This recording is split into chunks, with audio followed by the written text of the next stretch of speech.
It could be an A-list year for active management.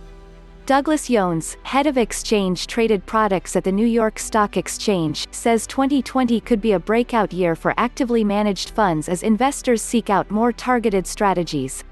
I know we're pretty early in 2020, but I will say this could be the year of active, Yones told CNBC's ETF Edge on Wednesday. What I mean by that is, over half of the ETF launches year-to-date have been actively managed ETFs. While only 2 of those launches have been for active non-transparent ETFs, or ANTs, a newer structure in which fund managers can disclose their holdings quarterly instead of daily, the trend suggests a clear demand for active strategies, Yones said. We're really engaged now with a lot of conversation about bringing those products to market, he said. With more than $4 trillion in assets under management currently flowing through the U.S. ETF market, the reality is active is performing, Yones said.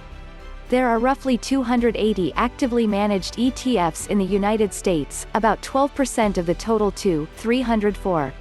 We're seeing net cash flow into those products, even just looking year over year at actively managed ETFs, about a 36% increase in assets under management, Yones said. For those investors that are looking for an active structure, they do seem to want to access that in an ETF wrapper. And for the issuer of active management, the ETF wrapper offers a lot of benefits. They tend to be lower cost and they offer global distribution.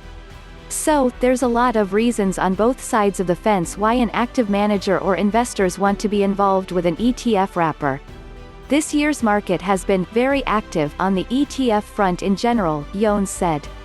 Year-to-date, net cash flows for ETFs are near $188 billion, 87 new products have launched and new issuers including BNY Mellon and Allianz have made moves to enter the space, he said. There's still a lot of greenfield opportunity for new managers to come in, and regardless of a volatile market, the reality is that ETFs have performed exceedingly well, Yones said.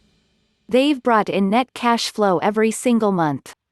So, even in the midst of the sell-off in March, we saw equity ETFs bring in probably about close to $18 billion that month. So, ETF investors are certainly still active regardless of market conditions. Part of that could be tied to trading platforms' race to zero in late 2019, said Salvatore Bruno, chief investment officer at IndexIQ. Brokerage giants including TD Ameritrade, Charles Schwab, Interactive Brokers and E-Trade slashed trading commissions on equities, options and ETFs late last year in an effort to keep their customer bases and continue to scale. While the move didn't necessarily encourage more active trading among retail investors, it definitely enabled it, Bruno said in the same ETF Edge interview.